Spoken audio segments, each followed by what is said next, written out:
University के topper, और ये सोचे भी हमको टॉपर बनना है तभी लोग जानेंगे, नहीं? हाँ सर।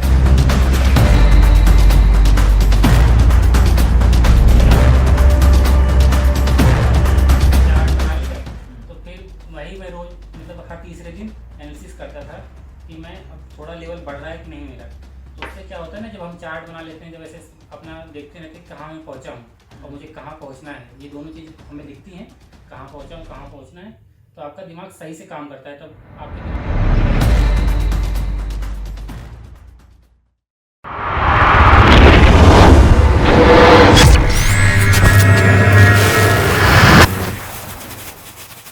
नमस्ते साथियों, आज मैं आपको मिलाऊंगा एक ऐसे विद्यार्थी से जिन्होंने मात्र 2 महीने में लगातार मेहनत करके जेआरएफ की सफलता हासिल की। और उससे भी बड़ी इंटरेस्टिंग स्टोरी ये है कि मुझसे कई महीनों से मिलना चाह रहे, जब से रिजल्ट आया है, मतलब महीनों से, और मुलाकात नहीं हो पा रही है। आज ये दोपहर से आए हैं और काफ़ी समय से हम लोग बातचीत कर रहे हैं, इनकी दिनचर्या जानने की कोशिश कर रहे हैं। ये लड़का बहुत ही संघर्षशील है और इसकी स्टोरी आप सभी को पूरी सुननी चाहिए। मैं आपको बताऊंगा इनके एक एक तथ्य जिससे इन्होंने अपने सपनों को 2 महीने में साकार किया। हम लोग वीडियो बनाते हैं कि 2 महीने में कैसे पास करें, उसी एक वीडियो से इनके अंदर वो ललक जगी।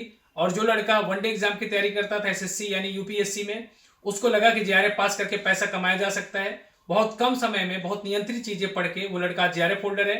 मैं स्वागत करना चाहूंगा वीरेंद्र कुमार का, और पहले इनको मेडल पहना देता हूँ, है ना, इसके हकदार हैं। और भाई बहुत बहुत बधाई, और बाकी चीजें आपको इंटरव्यू में देखने को मिलेंगी। धन्यवाद। परिंदों को मिलती है उनकी मंजिल, ये उड़ते हुए उनके पर बोलते हैं। वही लोग रहते हैं खामोश हरदम जमाने में जिनके हुनर बोलते हैं। वही खामोशी को चीरता एक लड़का, उसी खामोशी में बैठकर रात दिन मेहनत करता एक लड़का, जो कम समय में अपने एग्जाम को क्रैक किया, जेआरएफ को क्रैक किया। और जैसा कि मैंने अभी पहले आपको बताया, मेडल पहनाते हुए मात्र 2 महीने की यात्रा। आज मैं ज्यादा नहीं बोलूंगा, आज मैं सब कुछ इन्हीं से पूछूंगा। वीरेंद्र, तुम्हारा स्वागत है राही उद्यान धाम पर, और बहुत अच्छा लग रहा है तुम यहाँ पे आए और हम लोग ये इंटरव्यू कर रहे हैं। शायद ये सबसे बेहतरीन इंटरव्यू होगा।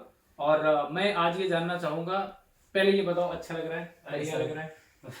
जैसे लग रहा है सपना ही देख रहे हैं सर, सपना साकार हो गया आपसे मिलने काफी से। दिन से मिलना चाह रहे थे, सर उस बहुत समय दिन थोड़ा से सा एक महीने से लेकर ट्राई कर रहे थे हम मिलने को।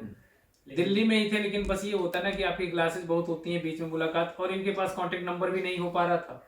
तो दोस्तों, आज मैं इनसे जानना चाहूंगा इनकी सफलता की कहानी, कम समय में इनके बारे में जानेंगे हम लोग। सबसे पहले ये बताओ कि अपनी तैयारी शुरू कैसे की, मतलब पहले किस चीज की तैयारी करते थे? पहले सर मैं एसएससी की तैयारी करता था, लगभग 5 साल पहले मैंने एसएससी की तैयारी की थी, कोचिंग वोचिंग किया था। फिर छोड़ दिया, फिर ऐसे ही टाइम पास करने लगा, गाँव चला गया। यहीं में मैंने तैयारी की थी, यहीं दिल्ली में ही एसएससी की। लेकिन कुछ निकला उगला है नहीं कुछ मेरा, क्योंकि मन से तैयारी नहीं की थी भाई। मैंने बस ऐसे ही कोचिंग जाता था, आ जाता था, पढ़ के चला आता था, मतलब रिवीजन विजन कभी किया नहीं, बस ऐसे टाइम पास किया। कोई जोश वोश था नहीं, कोई दिक्कत थी नहीं। तो घर वालों को तुम्हारे ऊपर विश्वास था, कुछ हो जाएगी नहीं? घर वालों को विश्वास इस वजह से था क्योंकि मेरे आसपास जितने लोग हैं ना, उनका आईक्यू लेवल बहुत थोड़ा कम है, वो मतलब प्राइमरी के पढ़े हुए लोग। तो आसपास के लोग बहुत ही ज़्यादा देहाती लोग हैं। तो तुम्हारे प्रति ये था कि भाई ठीक मैं है, समझ लो एक तरह से अंधों में कन्वर आ जाता। मतलब तुम्हारे पर विश्वास था, मतलब लोग ठीक कर ठाक लेंगे। था मैं पढ़ने में, बहुत ज़्यादा टॉपर नहीं था लेकिन ठीक ठाक था मैं। तो कैसे जेआरएफ की तरफ मूड बना तुम्हारा? जेआरएफ जेआरएफ पढ़ूंगा करूंगा। जेआरएफ तो सर मूड ऐसे बना कि मैं एमए कर रहा था हिंदी से। मैं तैयारी करते हुए पहले बीए कर रहा था, फिर मैं सोचा कि बीए करते करते हो जाएगा, कहीं ना कहीं तो निकाल ही लूँगा मैं। लेकिन बीए हो गया कंप्लीट, कहीं नहीं निकला। फिर मैं सोचा अब क्या करूँ यार, फिर अपने दोस्त से सलाह ली, उसने कहा कि तैयारी कर रहा है ना, एमए भी कर डाल। फिर मैंने कहा ठीक है, एमए भी नाम लिखा लेता हूँ। तो एमए में नाम लिखा लिया मैंने। वहाँ से एमए पढ़ रहा हूँ। एमए जानते हैं यूपी बिहार में कैसे होता है, एग्जाम दे दो, हाँ बस 1 दिन 2 दिन जाके 1 2 दिन पढ़ के दे दो, हो जाओ पास। बस वैसे ही हुआ। तो हमने एमए में नाम लिखा लिया, तैयारी करते रहे, कुछ भी नहीं निकला। सही बताए, कुछ भी नहीं निकला। आत्मविश्वास एकदम गड्ढे में चला गया था कि हमसे कुछ हो पाएगा। फिर भी ऐसे ही लगे पड़े रहे, क्या करते भी क्या, और ऑप्शन ही क्या था हमारे पास, बस लगे पड़े रहे। फिर एक बार पता चला, सर ने जो वहाँ एमए में टीचर थे, 1 2 बार ही हम मिले उस सर से, लेकिन उस सर ने बताया कि बेटा तुम जेआरएफ की तैयारी करो, नेट की तैयारी करो, क्योंकि उन्हें लगा कि मेरे अंदर कुछ प्रतिभा है शायद। तो उन्होंने कहा कि बेटा भर दो, फॉर्म भर दो नेट का। तो हमने भर दिया, हमें तो अपने ऊपर विश्वास नहीं था, लेकिन सर ने कहा तो भर ही दिया मैंने, चलो ठीक है भर देते हैं। तो इसी बार की बात है कि इसके पहले की बात है? इसी बार की बात है, इसी बार की बात है। इसी बार की बात है, भर दिए। और भर के हम भूल भी गए कि नेट का कुछ भरा भी है। लेकिन एग्ज़ाम के बस 1 महीने 1.5 महीने पहले मुझे लगा कि यार फार्म भरा है, कुछ पैसे लगाए, 500-600 रुपये बर्बाद में चला जाए, 500-600 रुपये बर्बाद नहीं हो जाए, तो थोड़ा सा सर्च कर ही लेते हैं क्या क्या है ये नेट JRF। देखो दोस्तों, यहीं से एक नया मूवमेंट आया, क्योंकि मैं इनसे बात कर रहा था पहले जब ये आए थे, मैंने कई पॉइंट नोट भी किए थे, लेकिन अब वो पॉइंट रखने की जरूरत नहीं है, ये खुद ही सारी बातें बता देंगे। मुझे लगा अच्छा, अब वो पॉइंट कैसे आया जरा सा बताओ, मुझे बड़ा अच्छा लगा था, इंटरेस्टिंग लगा था। तो सर पहले फिर मैंने ऐसे सर्च करना शुरू किया यूट्यूब पे कि JRF है क्या, मतलब मुझे बस फार्म भरा था, मुझे जानकारी नहीं थी JRF की है क्या। तो सर्च करना शुरू किया तो पता चला कि नेट हो जाता है और JRF अगर हो जाता है तो पैसा मिलता है 40,000 रुपये। और हमारे घर की आर्थिक स्थिति है मतलब ठीक ठाक है, इतना है कि कमा खा लेते हैं, लेकिन बहुत अच्छी नहीं है। और मेरे आसपास के जो बच्चे मेरे उम्र के बच्चे हैं वो शायद पैसे भी कमा रहे हैं, काम कर रहे हैं, ज़्यादा नहीं कमा रहे, 15,000 10,000 कमा रहे हैं, लेकिन कमा रहे हैं। और मैं नालायक एक भी पैसे नहीं कमा रहा हूँ मैं। तो मुझे लगा ये अच्छा सुनहरा मौका है, तो मैंने लॉटरी जैसे लग गई। हाँ, 40,000 रुपये महीने मिलेगा। 40,000 रुपये महीना मिलेगा। और अगर ये होता पैसा नहीं मिलेगा, कितना तैयारी करते तुम इसकी? क्यों ही करते फिर हमें क्या करना था इससे। फिर पता चला कि 40,000 रुपये महीना मिलेगा। हमको यार 40,000 मिलेगा, हमारे घर का तो 30,000 में खर्चा चल जाएगा, 20-30,000 में तो बच जाएगा कुछ पैसा फिर भी। तो ये तो सही है, तो पूरा ट्राई करते हैं। फिर हमने देखा इंटरव्यू, यूट्यूब पे सर्च करना शुरू किया कि कितना पढ़ना पड़ता है, क्या पढ़ना पड़ता है। तो पहले एक लड़का मिला, तो उसके इंटरव्यू मैंने देखा, उन्होंने बताया 4 महीने में हो सकता है तैयारी। तो मैंने कहा 4 महीने तुम्हारे पास टाइम नहीं है, 1.5 महीना तैयारी है, टाइम ही है 1-1.5 महीना। फिर ऐसे ही देखते देखते एक और इंटरव्यू मिला, उन्होंने बताया 2 महीने में हो सकता है। फिर सर का वीडियो मिला, सर ने पूरा डिटेल में बताया 2 महीने में हो सकता है और कैसे हो सकता है। उन्होंने बताया कि बस यही एक बुक है दृष्टि वाली, ये पढ़ लो, क्वेश्चन सॉल्व करते रहो, वो हो जाएगा। और फिर मुझे लगा हाँ यार, इतना तो अगर सर बोल रहे हैं, इतने बड़े टीचर बोल रहे हैं तो हो सकता है, क्योंकि इनकी फैन फॉलोइंग अच्छी थी सर की, मैंने देखा वीडियो पे, तो मुझे लगा सिर्फ बच्चे ज़्यादा मिले तो ये हो सकता है। तो मैंने कहा प्रयास करते हैं, अगर ये हो सकता है तो जान लगा के एक बार प्रयास करते हैं। बात है 40,000 रुपये की, 40,000 रुपये। देखो दोस्तों, मैं एक बात कहना चाहूँगा कि मैं इसलिए बोलता हूँ कि लिमिटेड चीज़ें पढ़ के, उसे कई बार पढ़ के आप सफल हो सकते हो, लेकिन हाँ, तब तक आप एकदम अच्छे विद्यार्थी नहीं बनोगे, सफल हो सकते हो। तो कम समय जब होता है तो वही करना भी चाहिए, और वही इनकी सफलता की निशानी भी है। ये बिल्कुल सीरियल से बता रहे हैं और अच्छे तरीके से बता रहे हैं। फिर किताब आ गई तुम्हारी? तब फिर मैं गया दृष्टि की बुक लेके आया, फर्स्ट और सेकंड पेपर दोनों दृष्टि की उठा लाया मैं। उसके बाद दृष्टि की बुक में फिर मैंने कहा कि अब देखते हैं कैसे पढ़ना है। सर ने बताया था कैसे पढ़ना है, क्वेश्चन सॉल्व करना है, पढ़ना है, फिर क्वेश्चन सॉल्व करते रहना है। तो मैंने वही किया। सबसे पहले मैंने दृष्टि के फर्स्ट 2 पेपर अनसॉल्व के रहते हैं, तो मैंने उसको सॉल्व किया। तो उसको सॉल्व किया तो अपना लेवल मुझे पता चला कि मेरा लेवल क्या है। तो उस समय मेरे 30 क्वेश्चन सही गए, पहली बार अनसॉल्व किया। मोबाइल कुछ दिखा रहे थे मुझे एक बार, वो क्या था? सर मैं मोबाइल में दिखा दूंगा, आप लगा दीजिए। वो इस पे लग जाएगा, एक बार मुझे बताना उसमें कैसे था, मुझे भी समझाओ एक बार। तो पेपर अनसॉल्व किए, फिर आगे कंटिन्यू करो। हाँ सर, पेपर अनसॉल्व किए तो तो हमारा उसमें पहले में 30 क्वेश्चन सही गया, और फिर दूसरी बार अनसॉल्व किए, 2 पेपर होता है उसमें, दोनों अनसॉल्व किए, दूसरी बार में 35 क्वेश्चन सही गया 100 में से हिंदी में। तो फिर फर्स्ट पेपर में, हाँ फर्स्ट पेपर हिंदी वाले में 30-35 सही जा रहा था। हिंदी वाले में 30-35 किस में? 50 में फर्स्ट 100 वाले में 30-35 100 वाले में 30-35 सही जा रहा है। और फर्स्ट पेपर जो होता है उसमें मेरा पहली बार में 25 सही गया और दूसरी बार में 28 सही गया। ठीक। तो मुझे अंदाजा लग गया कि ठीक है, मेरा लेवल यही है, मेरी औकात यही है 30-32 की, 30-32 हिंदी में और वही 25 लगभग उसमें फर्स्ट पेपर में। तो मुझे अपनी औकात का एक तरह से अंदाजा हो गया कि इतना है। फिर मैंने सर्च करना शुरू किया कि मतलब टॉपर बनने के लिए, JRF निकालने के लिए कितना नंबर चाहिए, कितना क्वेश्चन करें, टारगेट कुछ रहेगा दिमाग में तभी तो अचीव करेंगे हम। तो मैंने सर्च करना शुरू किया। तो फिर सर का मुझे एक वीडियो मिला, वो उन्होंने एक लड़की थी उनका इंटरव्यू लिया। हाँ दोस्तों, मैं आपको बताऊं, इंटरव्यू यही बैठ हुआ था, अगर आप देखोगे यही बैकग्राउंड है, यही सोफा है पीछे, यही मिलेगा। लड़की का नाम है शैली वार्ष्णेय और नंबर थे 232। हाँ 116 प्रश्न सही थे। 116 प्रश्न सही थे। यस। तो मैंने अपना अंदाजा लगाया कि वो मेरा ऑल इंडिया रैंक फर्स्ट थी और उसका 100% आया स्कोर। बिल्कुल। तो मेरा यही था कि लाएंगे तो ऑल इंडिया रैंक 1 ही लेके आ जाएंगे। अभी कौन सा बहुत ज़्यादा नहीं है, क्योंकि 60 क्वेश्चन सही जा रहे थे और लगभग 1.5 महीने का टाइम था। तो मैंने कहा 60 क्वेश्चन सही जा रहे हैं और 60 ही और लाना है हमें बिना पढ़े। जब 60 जा रहा है हमारा सही दोनों पेपर मिला के हैं, तो 60 और लाना है। तो भाई 4-5 क्वेश्चन, मतलब 2 क्वेश्चन डेली का एवरेज मान के चलें। 30 दिन का अगर टाइम है, 2 क्वेश्चन रोज हम बढ़ा पाएँ तो 30 दिन में 60 क्वेश्चन बढ़ जाएगा। मेरा तो ऐसे ही दिमाग चलता है, तो मैंने ऐसे ही सोचा 2 क्वेश्चन डेली का पढ़ाएंगे, ऐसे ही सोच के किया। फिर मैंने बुक पढ़ना चालू कर दिया। दृष्टि वाली बुक उठाई और पहला जो टॉपिक था वो पढ़ डाला मैंने। पढ़ा, उसके बाद क्वेश्चन सॉल्व कर रहा हूँ। तो पढ़ने को तो पढ़ डाला टॉपिक बढ़िया से, मैं जब क्वेश्चन सॉल्व कर रहा हूँ क्वेश्चन एक भी सॉल्व ही नहीं हो रहे। मतलब बहुत कम क्वेश्चन सॉल्व हो रहे हैं। लगभग 30% क्वेश्चन किताब पढ़ने के बाद 30% ही क्वेश्चन मेरे से सॉल्व हो पा रहे थे। तब मुझे वहाँ से हताशा निराशा होने लगी और फिर मुझे लगा कि नहीं हो पाएगा, ये मेरे बस का नहीं है, ये थोड़ा है कठिन। कोई ऐसा घर में नहीं था सपोर्ट करने वाला, तुम अपने आप से करते थे सब? मुझे लगता है जो नहीं सर, किसी को कोई बताने वाला था कि पढ़ो मेहनत करो कुछ हो जाएगा, कोई ऐसा कॉन्फिडेंस वाला कोई नहीं था? मतलब इसकी जानकारी किसी को थी नहीं ना, घर में किसी को जानकारी नहीं थी। नहीं इसकी जानकारी नहीं, वैसे पढ़ने लिखने में जो नहीं, पढ़ने लिखने में तो परिवार और घर भाई सभी सपोर्ट करते थे। इस एग्जाम में कोई ऐसा नहीं था जो तुम्हारी जानकारी रखता हो कि हाँ पढ़ो तुम्हारा हो जाएगा? इसके बारे में इसके बारे में ना मुझे जानकारी थी ना मेरे आसपास किसी को जानकारी थी। मुझे लगा कि 60 क्वेश्चन मेरे सही जा रहे हैं और 110 क्वेश्चन है, 116 क्वेश्चन दीदी का वो सही था जिन्होंने टॉप किया था। तो इतना तो अचीवेबल है, इतना शायद मैं कर सकता हूँ, क्योंकि 1.5 महीने की टाइम था मेरे पास। फिर मैंने तैयारी करना शुरू किया, वही टॉपिक पढ़ा, उसके बाद क्वेश्चन सॉल्व किए। क्वेश्चन सॉल्व कर रहा हूँ तो 30% सॉल्व हो रहे हैं। फिर मेरा डिप्रेशन में थोड़ा सा चला गया मैं कि अब नहीं हो पाएगा मुझसे। फिर क्या किया मैंने, 3-4 दिन ऐसे रेस्ट ले लिया। फिर अंदर से मेरी आवाज़ आने लगी, यार एक मौका मिला है ज़िंदगी में कुछ करने का। 30-40 हज़ार रुपये सामने दिखने लगा। 40 हज़ार फिर से सामने आया। फिर मैंने ऐसे दीवार पे सन ना मैंने ऐसे लिख दिया कि अगर एक महीने का 40 हज़ार होता है, एक साल का कितना होगा? 48, 80 हज़ार। और मैंने सुना 3 साल का पीएचडी होता है। 3 साल का लेकिन स्कॉलरशिप 5 साल तक मिलती है। पीएचडी 3 साल में मिनिमम सबमिट कर सकते हो। ये भी जानकारी बता देता हूँ कि मिनिमम 3 साल कर सकते हो, मैक्सिमम 5 से 6 साल होती है।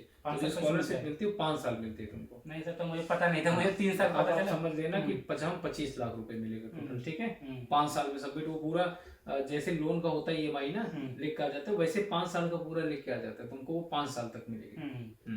तो मैंने उसे दीवार पे सारा लिख डाला कि ऐसी ऐसी बात है कि इतना इतना मिलेगा पैसा। फिर मैंने देखा कि डे वाइज, मतलब 1 साल का मैंने हिसाब लगाया, 1 साल का लिख दिया दीवार पे। उसके बाद डे वाइज अंदाजा लगाया कि एक दिन अगर मैं नहीं पढ़ता हूँ या एक दिन पढ़ता हूँ कितना पैसा मेरा गया, कितना पैसा गया मेरा। 40 हज़ार, उसका मतलब 1200-1300 रुपए एक दिन का पड़ा। 1300 रुपए, हाँ लगभग वही 1300-1400-1500 रुपए एक दिन का मेरा। मैं सोचा कि एक दिन अगर मैं नहीं पढ़ रहा हूँ तो मेरा इतना पैसा बर्बाद हो रहा है। ये बढ़िया था।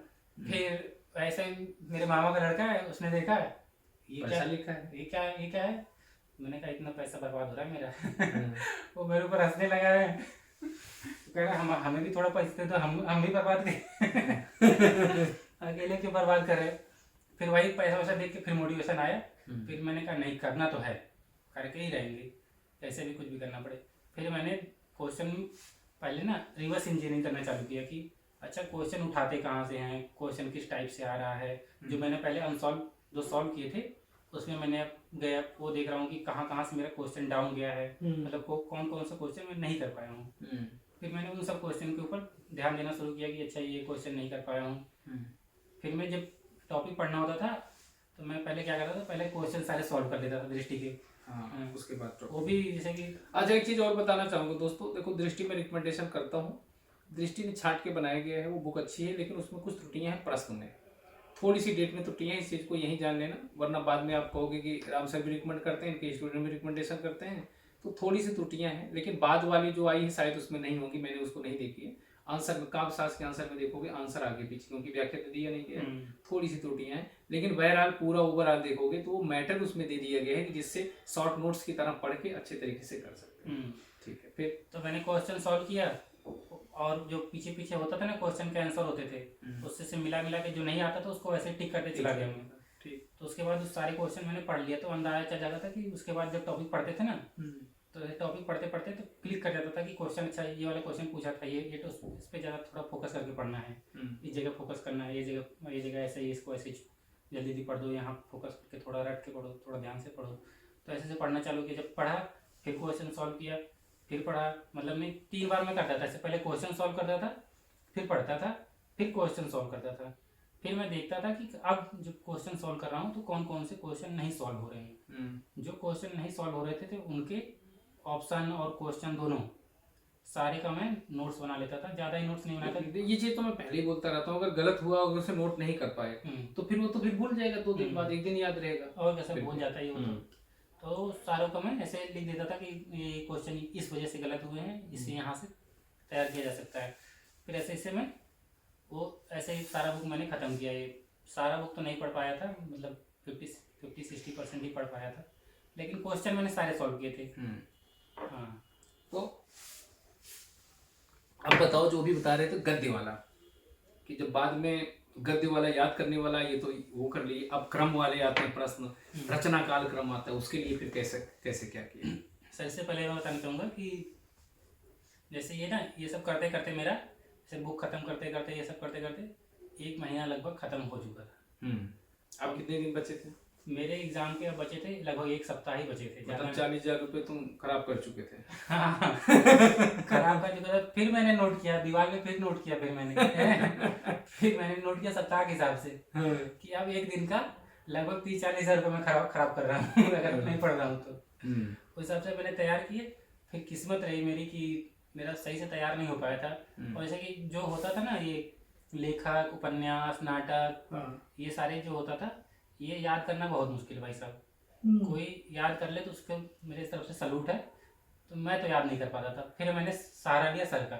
सर ने ट्रिक से कहानी नुमा बना के ऐसा याद कराया कि वो मतलब दिमाग में क्लिक रहता था। जो मेन उपन्यासकार है, जो कहानीकार है, जो नाटककार है, जो निबंधकार है। और एक दिन पहले भी मैं शाम को ले रहा था अकेडमी में जब क्लास, तो उसमें कहानी का सर्ग बताया था, देखो आया था, तो वो चीजें, हाँ ये चीजें तो हाँ, वो जो काव्य शास्त्र, भारतीय काव्य शास्त्र, पाश्चात्य काव्य शास्त्र, वो सब तो बुक से याद करना तो लगभग इम्पॉसिबल है। मैं तो कहता हूँ कोई नहीं कर पाएगा।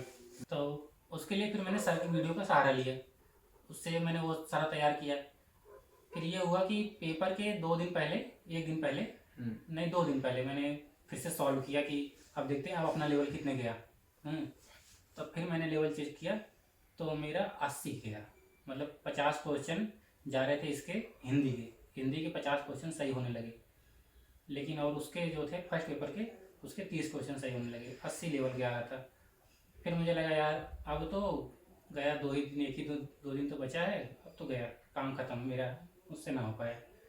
फिर किस्मत रही, पेपर टल गया 1 महीने के लिए। हाँ, पेपर टल गया, बिल्कुल। पेपर 1 महीने के लिए टला। तो फिर भाई फिर मैंने वहीं से भगवान का शुक्रिया अदा किया। और तब से मैंने, उससे पहले मैं सर भक्ति तो ज़्यादा करता नहीं था, लेकिन तब से भगवान पे मेरा एकदम बहुत ही भरोसा जम गया। और तब से मैंने 1 महीने में लगभग 1-1.5 महीने एग्जाम जो था वही टाइम, तब से मेरा एक भी दिन ऐसा मिस नहीं हुआ कि जिस दिन मैंने सुबह शाम पूजा न की हो भगवान का। सुबह उठता था, योगा वोगा करता, मतलब थोड़ा सा योगा डांस जो भी करना होता था, थोड़ा एक्सरसाइज के लिए, थोड़ा माइंड फ्रेश करने के लिए करता था। उसके बाद नहा धो के पूजा पाठ करता था, फिर जाके सो जाता था। पढ़ता मैं रात में ही था दिन में नहीं पढ़ पाता था मैं, रात में शांति ज़्यादा होती है, इसलिए रात में पढ़ता था। फिर मुझे लगा कि भगवान ने दोबारा मौका दिया है, तो क्यों ना इस मौके का इस बार फ़ायदा उठाया जाए, इस बार नहीं चूकना है।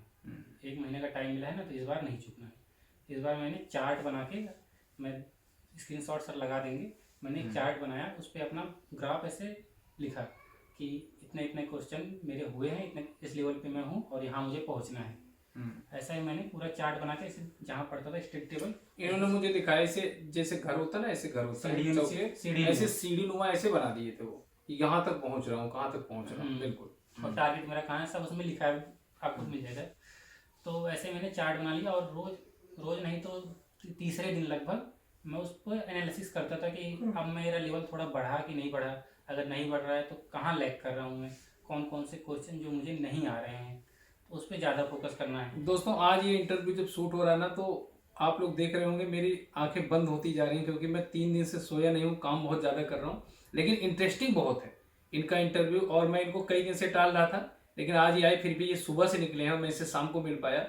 दोस्तों कमेंट करके जरूर बताना, क्योंकि बहुत इंटरेस्टिंग स्टोरी है। आप कंटिन्यू करो, मुझे अच्छा लग रहा है, क्योंकि बच्चों के लिए बहुत अच्छा है। फिर सर मैं कहाँ पहुँचा? जैसे चार्ट बना लिया, हाँ, चार्ट अपना लिख लिया। चार्ट बना लिया, तो फिर वही मैं रोज मतलब हर तीसरे दिन एनालिसिस करता था कि मैं अब थोड़ा लेवल बढ़ रहा है कि नहीं मेरा। तो उससे क्या होता है ना, जब हम चार्ट बना लेते हैं, जब ऐसे अपना देखते रहते हैं कहाँ मैं पहुँचा हूँ और मुझे कहाँ पहुँचना है, ये दोनों चीज़ हमें दिखती हैं, कहाँ पहुँचा हूँ कहाँ पहुँचना है, तो आपका दिमाग सही से काम करता है। तब आपके दिमाग में वो जो होता है ना डीमोटिवेशन, वो नहीं आता। हर दूसरे तीसरे दिन डीमोटिवेशन आ जाता है। जब आपको लगेगा कि यार मैंने 0 से शुरू किया, 50 60 70 यहाँ 80 तक पहुँच पहुँच चुका गए, हूँ, बिल्कुल। अब इतना 2 ही सीढ़ी तो बचा है, 2 ही कदम बचा है, तो इसके लिए क्यों मैं रुकूं। और दांव पे भी तो 40,000 रुपए थे। 40,000 रुपये दाम। पैसा पैसा तो मस्त है भाई। भाई तो मोटिवेशन का एक वो था। फिर क्या, फिर वैसे ही करते रहे।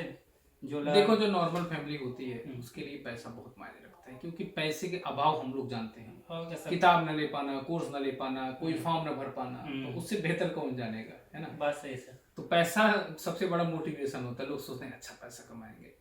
तो फिर उसके बाद अब पहुंच गए वहां तक कि हाँ हमारा इतना हो गया, फिर आगे अब एग्जाम तक पहुंचो जल्दी से। हाँ तब सर वही फिर ऐसे से करते करते एग्जाम आ गया। एग्जाम एग्जाम देने से 10 दिन पहले सर ने एक मैराथन चलाया था कि 10 दिन 10 हाँ 10 दिन 10 टॉपिक करके चलाया था सर ने, यूनिट 1 से यूनिट 10 तक। तो वो मैंने फॉलो किया और जो अपना बैक हैंड में क्वेश्चन सॉल्व कर रहा था वो करता रहा। और मैंने जो होते ना, जो उसमें उपन्यास, जो लेखक, जितने सारे राइटर हैं सिलेबस में, उन सारे राइटर को मैंने नोट किया था। आप लोग भी नोट कर लेना, जितने सिलेबस में हैं वो आपको पता होने चाहिए। इनडायरेक्ट भी प्रश्न डायरेक्ट आ जाता है वहां से, वो राइटर नोट किए मैंने। राइटर और उनके जैसे उपन्यास के राइटर हैं तो उनके मुख्य मुख्य उपन्यास कौन से हैं। हालांकि वो सर के वीडियो में है उसका नोट्स, फिर भी मैंने बनाया, क्योंकि बना के मैं दीवार में चिपका दिया था। रोज सुबह उठ के एक बार तो याद करना ही इसे, एक दो बार याद कर लूँ तो सही है। हालांकि मैं रोज तो नहीं कर पाया, हफ्ते में एक दिन कर लेता था, लेकिन फिर भी रिवाइज। तो ऐसे करते करते वो एग्ज़ाम आया। एग्ज़ाम में मैं गया बिंदास। मैंने सोचा कि मेहनत तो बहुत जोर की है, और रात भर मतलब रात भर में पढ़ा सर। पूरी रात मतलब ऐसे रात होती थी सुबह हो जाती थी। जब सुबह हो जाती सब, जब दुनिया उठती थी ना तो मैं सो जाता था। जब सबका गुड मॉर्निंग होता था मेरा गुड नाइट होता था, और जब सबका गुड नाइट होता था तब मेरा लगभग गुड मॉर्निंग होता। मैं सुबह सो जाता था, लगभग 7-8 बजे सुबह सोता था और शाम को 5-6 बजे उठता था। घर वाले कहते थे नलायक है, पता नहीं कब सोता है, पता नहीं क्या करता है। किसी को पता नहीं था कि मैं पढ़ रहा हूँ। मेरा एक भाई था, उसने अलग रूम ले रखा था, उसी के साथ मैं रात में पढ़ता था। मामा का लड़का था, है मतलब वो बहुत अच्छा है, उसी का काफ़ी योगदान रहा। और जो गुरुदेव हैं, सर का योगदान रहा। बिना सर के तो लगभग ये इम्पॉसिबल ही था, क्योंकि शुरुआत भी वहीं से हुई, सर के ही वीडियो से। और जब लास्ट में हम आए, लेकिन तुम्हारा एक चीज़ बहुत अच्छा लगा कि तुम पहले ही खोज लिए टॉपर, और ये सोचे भी हमको टॉपर बनना है, तभी लोग जानेंगे। नहीं हाँ सर, ये मेरा ये था कि ये कॉन्फिडेंस अच्छा लगा मुझे। दिखा ना कि अगर मुझे लगा कि जैसे जीआरएफ अगर लाना है तो 110 क्वेश्चन मुझे लगा सही करने पड़ेंगे। क्योंकि वो दीदी जो थी उन्होंने 116 क्वेश्चन सही किया था। तो मुझे लगा 116 को ऑल इंडिया रैंक 1 ला रही हैं तो 110 उस कर लूँगा तो जीआरएफ हो जाएगा। और फिर मैंने टारगेट बनाया 120 का, कि दीदी से ज़्यादा टॉप करना है। कि 2 महीने का टाइम है तो क्या हुआ, लेकिन नंबर 1 आएंगे, अगर टॉप करेंगे, ऑल इंडिया रैंक 1 लाएंगे तो भौकाल होने का कुछ नाम होगा। लोग बुलाए थे इंटरव्यू लेने के लिए। जहाँ पढ़ते थे कॉलेज वॉलेज में, वहाँ भी जाके थोड़ा दे के आएंगे स्पीच है, यही सब। मतलब ऐसे मन में कहानी बुनता रहता था मोटिवेशन के लिए, अपने आप को मोटिवेट करने के लिए कुछ ना कुछ कहानी बुनता रहना पड़ता है। हाँ, एक नया वो मिलता है कम से कम, और पढ़ने का मन करता है। हाँ ठीक, नहीं तो हर दूसरे तीसरे दिन आपको लगेगा कि मुझसे तो नहीं हो पा रहा है, ये वो है। ये जान लीजिए कि आपको, जैसे कि सर मेरा मन भटकता भी रहता था कि इसमें क्या लगा हूँ, दूसरी चीज़ें कर लेता हूँ, मतलब कोई छोटा मोटा बिजनेस कर लेता हूँ उसमें पैसा मिल जाएगा, कहीं नौकरी कर लेता हूँ उसमें पैसा मिल जाएगा। तो मन बार बार भटकता रहता है। लेकिन यही है कि फिर एक दिन मैंने ऐसे कुछ वीडियो देख रहा था, फिर मुझे लगा कि यार पैसा तो हर चीज़ में है, आसपास मैंने नज़र उठा के देखा तो हर कोई पैसा लगभग कमा रहा है, जो 30-32 के ऊपर है। अपने जीवन में हर कोई लगभग कहीं ना कहीं सफल है ही, हर चीज़ में पैसा है। लेकिन तुम्हें ज़िंदगी में चाहिए क्या? तुम्हें कौन सा काम करते हुए पैसा चाहिए? तो मुझे लगा यार ये कहीं ठेला कुंचा लगाते हुए पैसा नहीं चाहिए हमको, किसी दुकान में गल्ले पे बैठ के पैसा नहीं चाहिए हमको। हमको पैसा चाहिए ऐसे कि मतलब टीचर के जॉब में पैसा चाहिए, रिस्पेक्ट, हाँ रिस्पेक्ट के साथ पैसा चाहिए सर, रिस्पेक्ट के साथ पैसा चाहिए। और टीचर के जॉब में क्या है सर कि वो है जीवन है, बच्चे रहते हैं, जीवन है वही, तो बहुत अच्छा लगता है। हाँ, तो उसके साथ पैसा चाहिए, जीवन जीते हुए पैसा चाहिए। तो मैंने तब कहा अच्छा अब मतलब कुछ भी हो जाए यहाँ से तो बैक मुड़ के देखना नहीं है। बाकी सारे जो थे मैंने ऐसे लिख दिए, अपने नोट्स बनाया, उस पर लिखा कि ये जो विचार हैं बाकी मेरे, अगर मैं फेल होता हूँ तब इन पे देखूंगा, तब तक तो सिर्फ एक ही चीज़ पे फोकस करना है, बाकी सब 30 सितंबर के बाद। उसके बाद अक्टूबर में हो गया था एग्जाम? नहीं सर, 30 सितंबर को 30 था। सितंबर को हाँ, एग्जाम ठीक है, ठीक है, पहले वो बस ठीक है। फिर क्या हुआ, फिर गए एग्ज़ाम देने। एग्ज़ाम हॉल में एकदम मैं चिल था, एकदम काम था, एकदम कोई टेंशन नहीं था मुझे, क्योंकि मुझे लगा कि निकलेगा तो ठीक है, नहीं तो ज़िंदगी में इतना है क्षमता कि कुछ ना कुछ कर लेंगे, कुछ ना कुछ कर ही लेंगे, पैसा तो कमा ही लेंगे, ऐसा कुछ नहीं है कि नहीं कमा। तो पेपर दे के आए, जब रिजल्ट आया तब का बताओ। पेपर दे के आए सर, रिजल्ट आने से 4-5 दिन पहले की बार बार से जैसे नेटी के टाल रहा था रिजल्ट की, हाँ बार बार टाल रहा था एग्जाम रिजल्ट का। तो ऐसे बार बार मन में बेचैनी बनी रहती थी कि मेहनत तो किया था, तो बार बार बेचैनी बनी रहती थी कि यार हो जाएगा कि नहीं हो जाएगा, नहीं हो जाएगा, नहीं हो जाएगा। सर के वीडियो में आया, मैं कमेंट करता हूँ सर बताइए कुछ तो बताइए कुछ तो बताइए, होगा कि नहीं होगा, कट ऑफ कितना जाएगा ये कि वो। तो ऐसे बहुत सारा मतलब परेशान होता था। फिर हुआ रिजल्ट आया, वो आंसर सीट आई, तो मैंने चेक किया तो फर्स्ट पेपर में मेरे 35 मार्क्स सही गए और हिंदी वाले में 59 मार्क्स सही गए, टोटल 94 मार्क्स हुआ। ओबीसी कैटेगरी से था, इस वजह से जेआरएफ हो गया जी। वो भी टेंशन लगा था सर, 94 मार्क्स सही होने के बाद, 94 क्वेश्चन सही होने के बाद टेंशन लगा था कि जेआरएफ होगा कि नहीं होगा। अच्छा, मैंने पहले कट ऑफ बता दिया, तो यही हाँ, बताया था कि 94 ही सब बताया था आपने, बताया ना, एग्जैक्ट बताया था। एग्जैक्ट आप लोग देख सकते हो कि मैं आंसर की जब आई थी उसके पहले ही बता दिया था, आंसर की आने से पहले, और एग्जैक्ट बताया था। मैं राउंड फिगर नहीं बताया था, ज्यादा नहीं, एकदम एग्जैक्ट बताया था, और वही एग्जैक्ट गया भी है। तो नॉर्मलाइजेशन कुछ लोगों का घटा पड़ा, फिर आगे रिजल्ट फिर लग गया ना, हो जाएगा। हाँ, लेकिन बॉर्डर पे था, डर लग रहा था। 94 मैंने बताया था, 94 सर ने बताया था और 94 पे मैं था। हालांकि सर के ऊपर विश्वास था कि यार सर के पास एक्सपीरियंस वर्षों का है, तो सर बोल रहे हैं तो मान लेते हैं हम। फिर भी लेकिन अंदर से चिंता बनी हुई थी कि यार होगा कि नहीं होगा, जेआरएफ होगा कि नहीं होगा। नेट देखा हमको चाहिए नहीं था, जेआरएफ होता तो ठीक, पैसा तभी मिलता, हाँ पैसा ही चाहिए था। तो जेआरएफ होता तो ठीक, नहीं तो हमें छोड़ देना था, हमें आगे कुछ नहीं करते। फिर क्या हुआ, फिर आया जेआरएफ का रिजल्ट आया, हमने ऐसे और इंटरेस्टिंग हो गई कहानी। हाँ जेआरएफ का रिजल्ट आया और हमने चेक किया, हाँ आगे जेआरएफ हो गया है। धीरे से हमने मम्मी को बताया, पास हो गए, मम्मी पास हो गए हैं, अब पैसा मिलेगा, करें किस चीज़ में, हम कहे वही जो पढ़ते रहे तो मम्मी को ज़्यादा पता नहीं है कि जेआरएफ क्या होता है, ये वो क्या होता है। तो उन्हें लगा अच्छा ठीक है, मम्मी कहीं लगता है कुछ पास तो हुआ है, कहीं ना कहीं पास हुआ है। हाँ, तो मम्मी कहे लड्डू लाइक बाटी, हम कहे हाँ बांट ले, मन करे तो एडमिशन हो या पीएचडी में करे बाद बांटा तो और अच्छी है। तो मम्मी लड्डू उड्डू ला के भगवान चढ़ाई, उसके पापा को बताया, पापा थोड़े खुश हुए, पापा को जानकारी थी, पापा खुश हुए।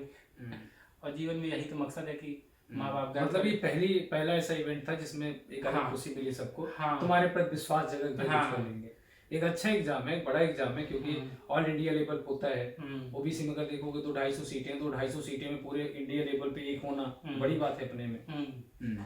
तो वही तब वो एग्जाम निकालने से खुद का भी आत्मविश्वास बढ़ा और परिवार वाले लोगों को भी थोड़ा भरोसा हुआ कि ये बच्चा, हाँ हमारा बच्चा कुछ कर ले। तो अब लोगों से बात करते हो, जो लोग जानते होंगे अपना हो गया, तो थोड़ा सा महत्व ज्यादा देते होंगे। हाँ, कुछ लोगों का महत्व थोड़ा नजरों में बड़ा स्टेटस लगा दिया था मैं तो अच्छा लग रहा है। हाँ, तो लोगों को लगता है कि असिस्टेंट प्रोफेसर उसमें लिखा रहता है ना, तो लोगों को लगता है प्रोफेसर हो गया लगता है। नहीं है एग्जाम वही क्वालिफिकेशन। अभी क्या होता था, अब तो पीएचडी मांगने लगा, वरना अभी तुम कई यूनिवर्सिटी में जाके as a guest faculty join कर सकते हो। वही है, पोस्ट असिस्टेंट प्रोफेसर ही है जो पढ़ाओगे, उसको बोला जाता है गेस्ट फैकल्टी बोला जाता है, लेकिन वो पोस्ट असिस्टेंट प्रोफेसर ही है। अभी से ज्यादा जानकारी नहीं है मुझे। तो फिर उसके बाद अब यहाँ तक की यात्रा कैसी लगी? बड़े दिन से चाह रहे थे। हाँ अरे सर निकल तो गया, अब खुशी थी कि अब सर से कैसे मिलने तो हो जाए, मतलब जिंदगी सफल है। तब आगे गाइडेंस भी मिल जाए और ज़िंदगी सफल हो जाएगी। सर से ही पढ़ा, सर तब एक बार सर का आशीर्वाद लेना जरूरी था, मैंने सोचा। तो फिर सर को कांटेक्ट करने के लिए मैं सर के यूट्यूब चैनल पे जाता, वहाँ जितने भी टॉपर आते हैं सबके नीचे में कमेंट करता कि सर से कैसे मिले, सर से कैसे मिले, कोई जवाब नहीं देता। एक बार अच्छा, मेरी नज़र कभी पड़ी नहीं, क्योंकि मैं यूट्यूब पे बहुत कम ही कमेंट देखता हूँ। तो ऐसे ही तब एक बार मैंने ऐसे कमेंट डाला, तो एक दीदी थी, उन्होंने जवाब दिया कि सर का मतलब उन्होंने नंबर भेजने का प्रयास किया, लेकिन कमेंट सेक्शन में नंबर हो जाता है डिलीट। तो फिर उन्होंने कहा कि सर का टेलीग्राम चैनल ज्वाइन कर लो, वहाँ से तुम्हें नंबर मिल जाएगा। फिर मैंने सर का टेलीग्राम चैनल ज्वाइन कर लिया। तो फाइनली आज पहुँच गए। हाँ। नहीं, बहुत अच्छा लग रहा है। और आज मैं इनका इंटरव्यू ना होता तो मैं लेता भी नहीं। ये आए थे पहले, मैंने एक बार इनको थोड़ा वेट करवा दिया, क्योंकि आज मैं कई मीटिंग में था और मैं 2 दिन से सोया नहीं हूँ। ये लोग देख पा रहे होंगे मेरा चेहरा, लेकिन बात ये होती है कि मतलब एक अलग मेहनत है। उस मेहनत के लिए मैं खुद बहुत खुश होता हूँ जब आप लोग सफल होके आते हो। तो वीरेंद्र की यात्रा बहुत अच्छी रही।